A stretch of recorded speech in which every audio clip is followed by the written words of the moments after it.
Road पे चल रहे हैं, चलते चलते देवता आ गया, शोभा यात्रा आगे निकल गई, देवी जी पीछे रह गई। आगे वाले बोले रुको रुको रुको रुको रुको, क्या हो गया?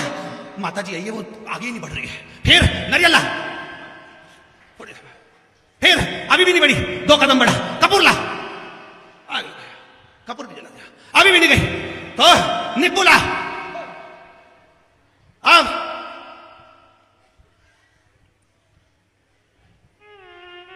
कहीं नहीं, एक काम करो, ओके कान का बाला नीचे पटक दो, अभी देवी का आया, चल आ गया। नहीं मारो तो ये पड़िया, अभी काय को धर्म का धंधा बना रहे हो? धर्म को ढोंग मत बनाओ, धर्म को प्रपंच मत बनाओ, धर्म को धंधा मत बनाओ, धर्म को व्यापार मत बनाओ। हिंदू धर्म की कहीं हंसी मत उड़ने दो, छल मत करो। देवी देवता देवलोक में रहकर जो प्रसन्न होते हैं वो किसी के शरीर में आकर प्रसन्न नहीं होते, बस भजन में लगे रहो। मीरा को कभी नहीं आए, नामदेव को कभी नहीं आए, तो राम जी के कभी नहीं आया, यहाँ तो किसी के नहीं आया, वो तो भगवान की भक्ति में लगे थे। बस उनके सामने गजेंद्रासुर के शरीर में शिव जी से करें आप मेरे अंदर बैठ जाओ। शंकर भगवान ने एक शिवलिंग का स्वरूप बनाया और श्वास द्वारा मेरे शंकर भगवान उस गजेंद्रासुर के शरीर में जाकर बैठ गए। कार्तिक महत्तम कराए, शरीर में जाकर जब गजेंद्रासुर के भगवान शिव बैठे, गजेंद्रासुर शंकर भगवान को अपने हृदय में जब बिठा लिया, उदर में अपने भीतर जब बिठा लेता है, तब चारों तरफ हाहाकार मच गया। भगवान विष्णु के पास खबर गई कि शिव नहीं है। निर्णायक दल में से शंकर जी गायब हो गए। शंकर कहां हैं? ढूंढा जाए। ढूंढने के लिए गुप्तचर भेजे।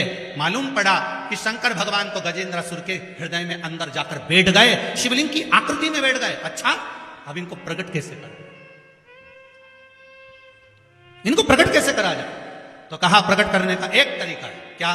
भगवान विष्णु ने कहा भजन से बढ़िया कोई तरीका नहीं हो सकता। चलो, भगवान नारायण ने अपने साथ में ब्रह्मदेव, इंद्रदेव, वरुण देव, गरुण देव, सारे देवताओं को लिया और मृदंग का नाद करते करते, भगवान शिव का गुणगान करते करते जैसे गजेंद्रासुर के सामने पहुंचे और गजेंद्रासुर के सामने पहुंचकर उन्होंने जो आवाज लगाना चालू करी, भगवान को लगा मेरे नारायण मुझे ढूंढने के लिए आए हैं, मैं नारायण के बिना नहीं रह सकता, नारायण मेरे बिना नहीं रह सकते। भगवान अपने शिवलिंग के टुकड़े टुकड़े कर दिए और गजेंद्रासुर के शरीर में से फूट फूट कर निकल गए। भगवान शंकर जब शरीर से बाहर निकले, तब देवता भी देखकर घबरा गए कि शरीर में से भगवान फूट फूट कर निकल गए, फूट फूट कर।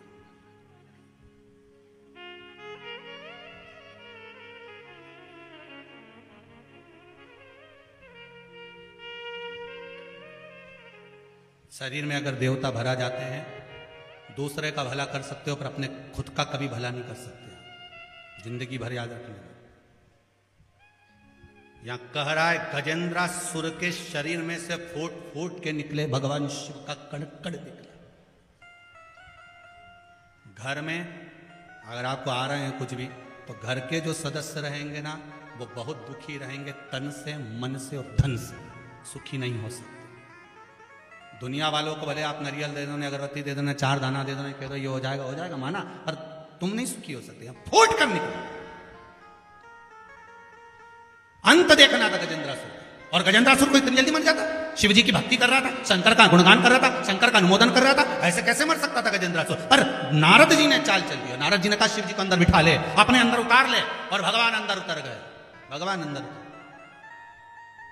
निकल गए शरीर से। भगवान विष्णु ने शिव जी को देखा, शंकर भगवान ने भगवान विष्णु को देखा। दोनों की आंखों से जल बह रहा, जल बह रहा। गजेंद्रासुर ने जो शरीर में से शिव के कण निकल रहे थे, हाथ जोड़कर कहा प्रभु कुछ मुझ पर कृपा करिएगा। शिव जी ने कहा गजेंद्रासुर सुन, मैं तुझे वर देता हूं, वर प्रदान करता हूं।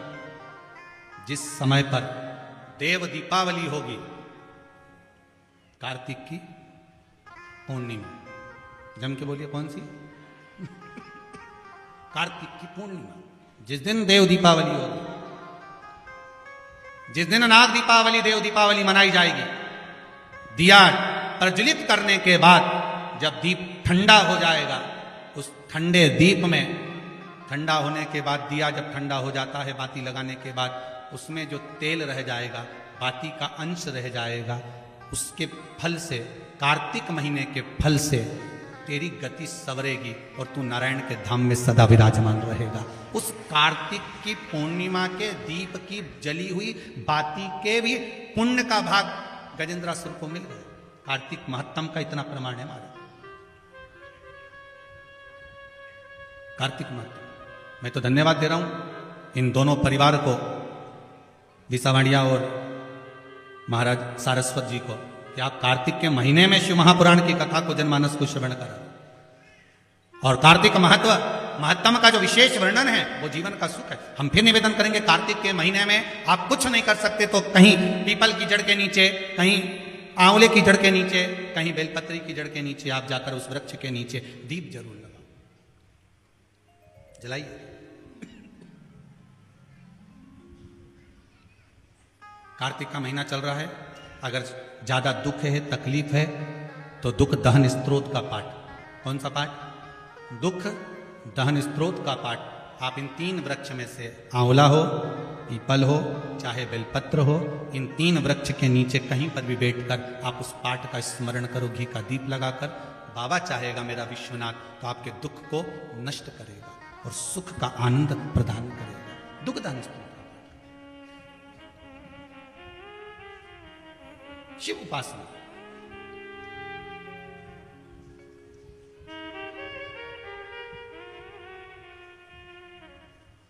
और जब शिव उपासना की भक्ति का प्रतिबिंब प्रबल हो,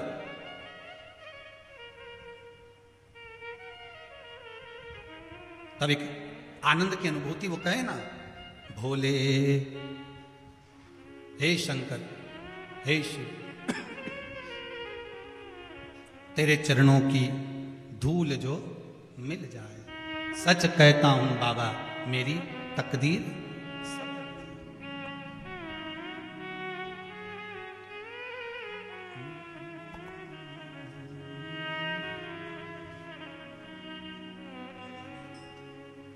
भोले इस जीवन की बस एक तमन्ना है, भोले इस जीवन की बस एक तमन्ना, तुम सामने हो मेरे, तुम सामने हो मेरे, मेरा दम ही निकल जाए, सामने हो मेरे, मेरा दम ही निकल जाए, भोले तेरे चरणों की, भोले तेरे चरणों की, गर धूल जो मिल जाए,